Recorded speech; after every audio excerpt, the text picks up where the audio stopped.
Ödül verdim size hepinize. Evet. Zaten bundan önce gerçekten müthiş bir çalışma yapılmış. Sokaklar, caddeler sağ olsun belediye başkanımız olsun, daha önceki Çevre Şehircilik Bakanımız olsun, Toplu Konut İdaresi Başkanlığımız olsun, üstüne düşen her türlü vazifeyi yapmış. Biz de bu kaldığımız yerden aldığımız emaneti daha da yukarı çekme gayreti göstereceğiz. Buna ilişkin bir toplantı yapacağız. Kararlarımızı inşallah bugün alacağız ve artık yarından sonra uygulamaya başlayacağız.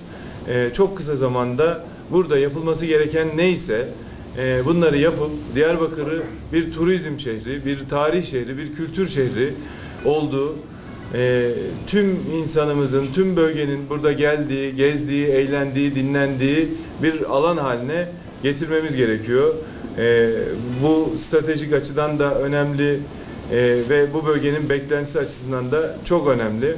Biz de bakanlığımız olarak üstümüze düşen neyse onu yapacağız. Terörden zarar gören yerleri bir bir inceledik. Burada da hem bakanlığımız personeliyle hem de ilgili yerel yönetimdeki yöneticilerimizle toplantılarımızı yaptık. Burada terörden zarar gören, inşaatı devam eden yerlerde bir an önce işi bitirilmeye yönelik yapılması gereken neyse bir an önce yapıp devletimizin gücünü, kararlılığını en kısa zamanda burada inşallah göstereceğiz. Buna ilişkin bakanlık olarak biz burada yapılması gereken hizmet neyse bu hizmetleri bir an önce yapacağız.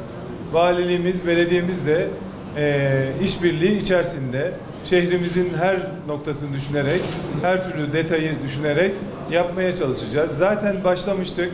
Süreç hızlı bir şekilde gidiyordu. Ama kalan projelerle alakalı, örneğin Sur'daki projelerimizin tamamını hızlı bir şekilde hayata geçireceğiz. Buradaki tescilli eserlerimizi bir an önce vatandaşımızın, milletimizin kullanımına açmaya çalışacağız. Zaten burada Kültür Bakanlığımız, Vakıflar Genel Müdürlüğümüz birçok tescilli eserimizi tadilatını, restorasyonunu yapmış durumda. Kalanını da yine bakanlığımız bünyesinde biz yapacağız.